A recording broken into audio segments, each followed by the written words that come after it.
What is up guys, and welcome back to the channel. And in today's video I'm going to be talking about the Analog Heat II. Now this is a recent addition to my lineup. I bought this second hand and this is quite a pricey unit, so today I wanted to kind of shed some light on the things that I like about this unit. Hopefully it can help you guys kind of understand if it's worth the money a little bit more. I will continue to do videos about this, highlighting some of the positives and negatives. I'm still really trying to make up my mind about whether this was worth the £550 that I paid for it second hand. So yeah, it is a bit of a pricey unit, but we'll be talking more about that in future videos. In this one, I'm going to share 4 things about this which I've been impressed with since I've picked it up. I would almost go as far to say as I love these features about this device, but I don't want to push the boat out too much. So let's get into this one, let's get this on the table, and I can share some thoughts with you about this device. Okay, so here we are down at the device, and the first thing that I want to talk about is the overall build quality of the Analog Heat II. This thing is honestly built like a tank. The buttons here have got a really nice feel to them, really solid. The whole unit is in a metal casing. I assume it's probably aluminium. I'll put something on the screen if it's not, but I assume that's what it is. So overall, the switches, the dials, the casing, this main dial in the middle here, it's got a really nice solid feel to it. It's got a lot of resistance, but in a nice way. It makes it feel like a quality product. And I know this is an expensive piece of gear, and obviously you would expect this kind of quality from something of this price range, but it definitely delivers on that front. So that was overall the first thing that I kind of noticed about this, and I think testament to that as well is the fact that this is a second-hand unit and you can see how clean the whole thing is. Now obviously I don't really know how well or how badly the previous owner looked after this device, but all I can see is that there is barely any wear on this whatsoever, including top, bottom and side. So I think that's a testament to the build quality of it. It's built to last, this thing. It's really robust, it's got a really nice weight to it, and overall that's something that's really impressed me since owning this. Okay, point number 2, and this is one of the main reasons why I really enjoy actually using this device, and that is because it's so tactile. Now that's a very obvious point to make, but I think there's a big difference between using plugins in, say, Ableton or Logic or FL Studio. Playing with plugins and using a mouse, it's not quite the same experience for me as actually having the hands-on dials to be able to tweak things and change parameters. I really enjoy the fact that this is kind of a mastering unit, but it's a tactile mastering unit, so it's hands-on. I'm using my hands and making little changes and little tweaks.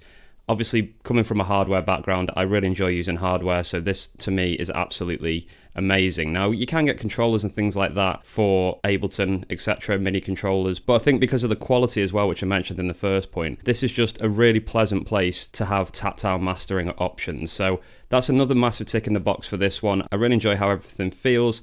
I really enjoy having my fingers on the dials, making changes right here in front of me, right next to my SP if I'm using that, or my MPC. So that's huge for me. Now obviously this could be very personal, and you may be someone that enjoys moving around different effects with a mouse and keyboard. Maybe you don't mind that so much and you actually enjoy that experience. For me, I found since owning this that I've much preferred having something like this as opposed to a chain set up in Ableton and playing around with my mouse and keyboard in there. So yeah, it could be a personal point, but overall I found that having a tactile workstation for mastering, which is what I've been using this for mainly, it's just a really nice experience. So big thumbs up for that. I really love that about it. Okay, the third point, and I have to say that before I go into this one, I have had a few problems with this, but I'll go over that in a little minute. So I really love the fact that this is also USB compatible and it can act as an audio interface. So what that means really is, because this is at the end of my chain for most beat production that I do, so if I had an SP or a chain of samplers and then this at the end, that's where I'd want it in the flow of the way I'm working. I'd want it as a mastering unit right at the end of the signal chain. The great thing is then this can go USB straight to my DAW. So I do use my DAW, which is Ableton, to record all my beats. I don't do any processing in there at the moment. That's just the way I'm working and it's really enjoyable. So yeah, this has to be at the end of my chain. And I'm glad that it's got USB because it means I don't have to mess around with another audio interface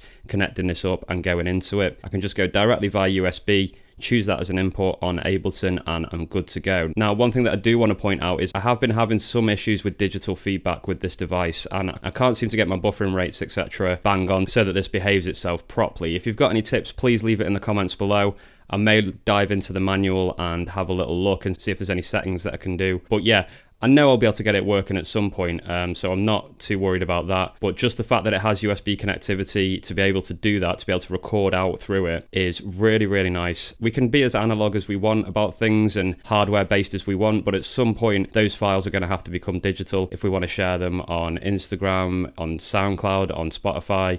So being able to record out via USB is a massive plus point for me. And as well as that, you can use this as a plugin on Ableton through an app called Overbridge. So Overbridge is a free app that you can download onto your computer, and basically what you can do with it is connect your computer to your device, and it definitely covers the Analog Heat 2. I know that Overbridge works with other devices as well. I'm not quite sure which ones they are because I don't own any other Elektron products, so I've not looked into that, but I know for a fact it works with this one. I could drag and drop it onto a track in Ableton and then use this as a tactile way of making changes in Ableton. So I was saying earlier that I prefer a tactile experience, and that's why I like this. You can actually do it in your DAW as well if you hook it up with Overbridge. So that's really, really cool. That could be, for me, you know, a really good bridge between the two different types of making music, no pun intended there. So yeah, the USB connectivity, I do need to do a few tweaks and get it working properly, but it's an absolutely amazing feature, and I love that about this. Really does make things a lot easier when going from hardware to software. Okay, my fourth and final point about this device, which I really like, is the overall simplicity. So I think I've only had to reference the manual for like one or two different things. At some point I will look through it properly and get a really good grasp of this, but I love the fact that this is just so intuitive to use. Pretty much everything that you need is here on the front of the device. You know, you've got your menus, your different options for going through the different settings of what this thing can do. You've got your different circuits here, which you just scroll through. It's a really, really simple device to use. If you're familiar with any sorts of plugins for mastering, or just any plugins in general, I guess, really, you'll easily be able to understand what is going on with this device pretty quickly. So I've only had about 3 or 4 decent sessions with this, and already I'm feeling very familiar with it. There's certain products I've been using recently which have been quite the opposite to that. So to have a device which is just immediately in the workflow and immediately pretty easy to understand is really, really nice. You can see with your filters here, if you're familiar with looking at filters and EQ, you'll understand what all these symbols are here. You can just scroll through these so easily. So it's a very, very simple device to understand. I mean, to be honest, it's because in general it is a very, very simple device. But yeah, that was just a huge thing for me, really, just being able to drop something straight into my workflow and get using it straight away. Obviously, because of the price of it as well. It's one of those things that breeds a little bit of impatience because you spent quite a bit of money on gear and you want to get it integrated into your workflow as soon as possible. You don't have to be going through this huge learning curve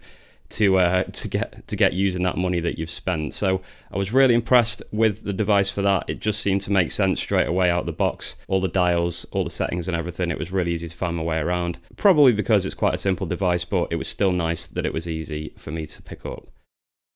Okay, that's it for this one, guys. That was the Analog Heat 2. I hope these points made you understand a bit more about the device and the things that can offer you to your workflow. Like I mentioned at the start of the video, I will definitely be doing more videos about this, and I will be doing more videos where the actual sound of it is included for sure. So make sure you stay subscribed to see drops about that in the near future. Thank you all for your support over the last couple of months, and especially with the Halloween sale, which I just did in my shop. If you still want to support what I'm doing here, which I really rely on to keep this channel going, please head to spvids.com and check out all the beat packs and merchandise that I have available there. It really does go a long way and keeps me doing these videos, guys, so I would really appreciate it. Keep making beats, and I will see you all in the next upload very soon.